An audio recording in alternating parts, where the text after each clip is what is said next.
Hi friends, ఇదైతే Sunday రోజు తీసిన వీడియో అన్నమాట. ఆ రోజైతే మటన్ కర్రీ చేశాను.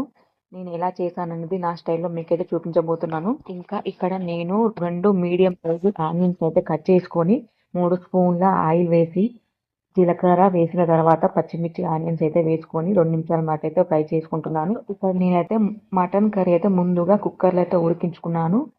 మటన్ అయితే ఫ్రెష్గా కడుక్కున్న తర్వాత ఉప్పు, కారం, పసుపు, అల్లం వెల్లుల్లి పేస్ట్, ధనియాల పొడి, మసాలా అయితే వేసుకొని 2 టమాటాలు వేసుకొని అయితే మెత్తగా ఉడికించుకోవాలి ఒక 6-7 విజిల్స్ వచ్చే వరకు. ఇంకా ఇక్కడ ఉల్లిగడ్డలు అయితే గోల్డ్ కలర్ వచ్చేసాయి. ఇప్పుడు అందులోకి 2 స్పూన్స్ అల్లం వెల్లుల్లి పేస్ట్ అయితే వేసుకొని పచ్చివాసన పోయేంత వరకు అయితే కలుపుకోవాలి. నేను ఎప్పుడు మటన్ కర్రీ చేసినా ఇలాగే చేశాను. ముందుగా కుక్కర్లో అయితే ఉడికించుకున్న తర్వాత పోపు వేసుకుంటాను. తర్వాత మసాలా అయితే వేయించుకుంటాను. అప్పుడు టేస్ట్ అయితే బాగుంటుంది. చిక్కగా కూడా అయితే వస్తుంది మటన్ సూప్ అయితే.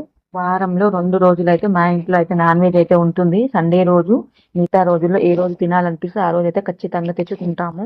ఇంకా ఇక్కడ నేను 2 స్పూన్స్ పసుపు అయితే వేసుకుంటున్నాను. అది ఒకసారి అయితే 2 నిమిషాల పాటు అయితే కలుపుకున్న తర్వాత కుక్కర్లో ఉడికించుకున్న మటన్ ముక్కలను అయితే ఇందులో వేసుకొని 1 నిమిషం పాటు అయితే మొత్తం అంతా కలుపుకోవాలి. ఇంకా ఇక్కడ నేను మటన్ గ్రేవీ కోసం కొంచెం వాటర్ అయితే యాడ్ చేసుకుంటున్నాను.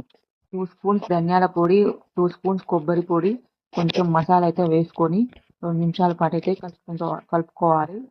1 టీ స్పూన్ ఉప్పు అయితే వేసుకుంటున్నాను.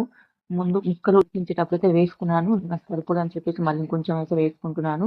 చివరిలో కొంచెం కొత్తిమీర అయితే యాడ్ చేస్తున్నాను. చూసారు కదా ఫ్రెండ్, మటన్ గ్రేవీ కర్రీ అయితే రెడీ అయిపోయింది. ఈ వీడియో కనుక నచ్చినట్లయితే సబ్స్క్రైబ్ చేసుకోండి. Thank you.